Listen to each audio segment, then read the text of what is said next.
कहो तो सब दे दें।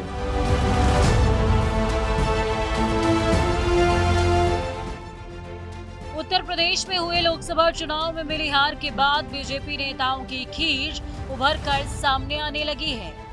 हार के बाद मंथन में डूबे बीजेपी नेताओं के बीच पैदा हुआ मनमुटाव उनके बयानों में साफ तौर पर झलकने लगा है।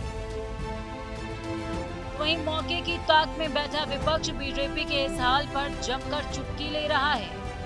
सपा मुखिया अखिलेश यादव बीजेपी के अंदर गहराई राजनीति के बीच लगातार बयानबाजी करते हुए सत्ता में आने का मौका तलाश रहे हैं। आप कहो तो सब दे दें, क्योंकि सरकार तो बननी नहीं है।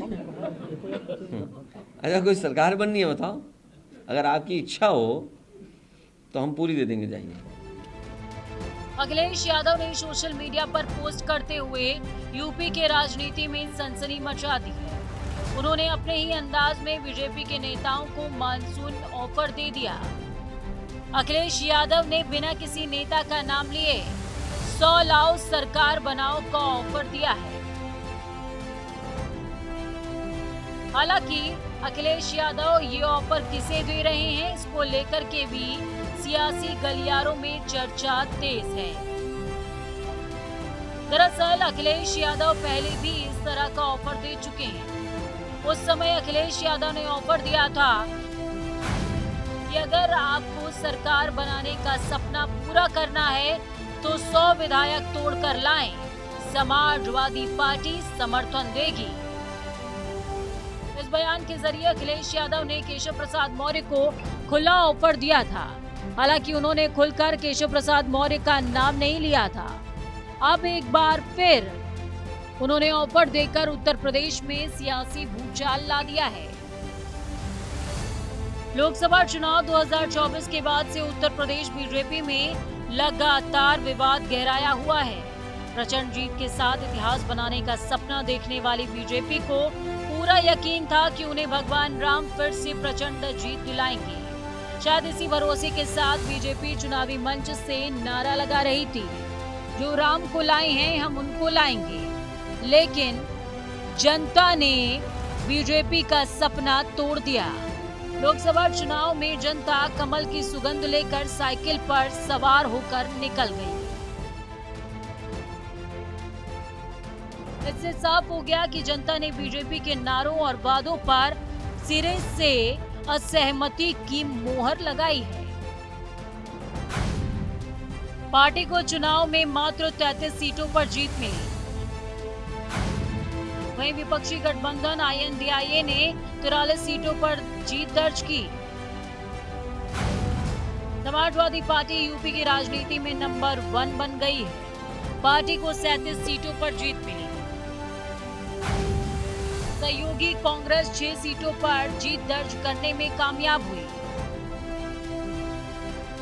इन नतीजों के सामने आने के बाद बीजेपी में लगातार मंथन का दौर जारी है। दिल्ली से लेकर लखनऊ तक ताबड़तोड़ बैठकें हो रही हैं। इन बैठकों के बीच केशव प्रसाद मौर्य ने संगठन को सरकार से बड़ा बताकर प्रदेश की राजनीति में अलग ही बहस छेड़ दी है। इसके बाद से सरकार बड़ा या संगठन बहस का मुद्दा बन गया है। हाल ही में बीजेपी की प्रदेश कार्य समिति की बैठक हुई थी, जिसमें बीजेपी के नेताओं की कलह सामने आई। यहाँ डिप्टी सीएम केशव प्रसाद मौर्य ने कहा कि संगठन सरकार से बड़ा है, कार्यकर्ताओं का दर्द मेरा दर्द है। संगठन सरकार से बड़ा है।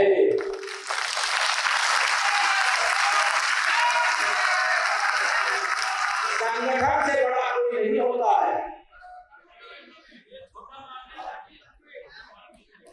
संगठन सरकार से बड़ा है, बड़ा था, बड़ा रहेगा।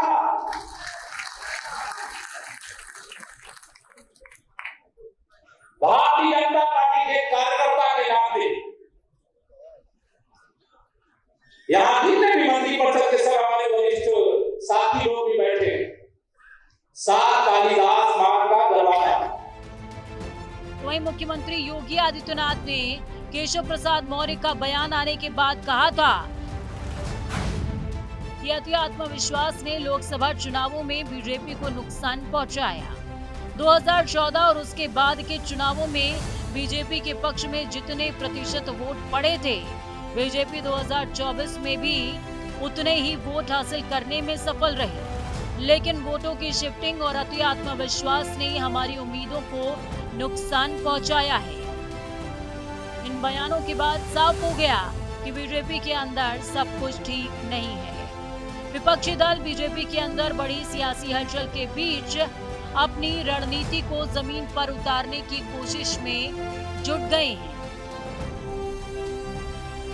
इसी क्रम में अखिलेश यादव ने केशव प्रसाद मौर्य को एक बार फिर सरकार बनाने का मानसून ऑफर दिया है।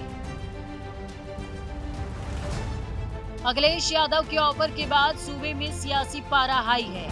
बीजेपी के बयानों में विपक्षी नेता जमकर चुटकी ले रहे हैं। बीजेपी में नेताओं के बीच पैदा हुआ मतभेद विपक्ष को सत्ता में ला पाएगा, इसके जवाब के लिए थोड़ा इंतजार करना होगा। न्यूज़ इंडिया के लिए संजीव कुमार की रिपोर्ट।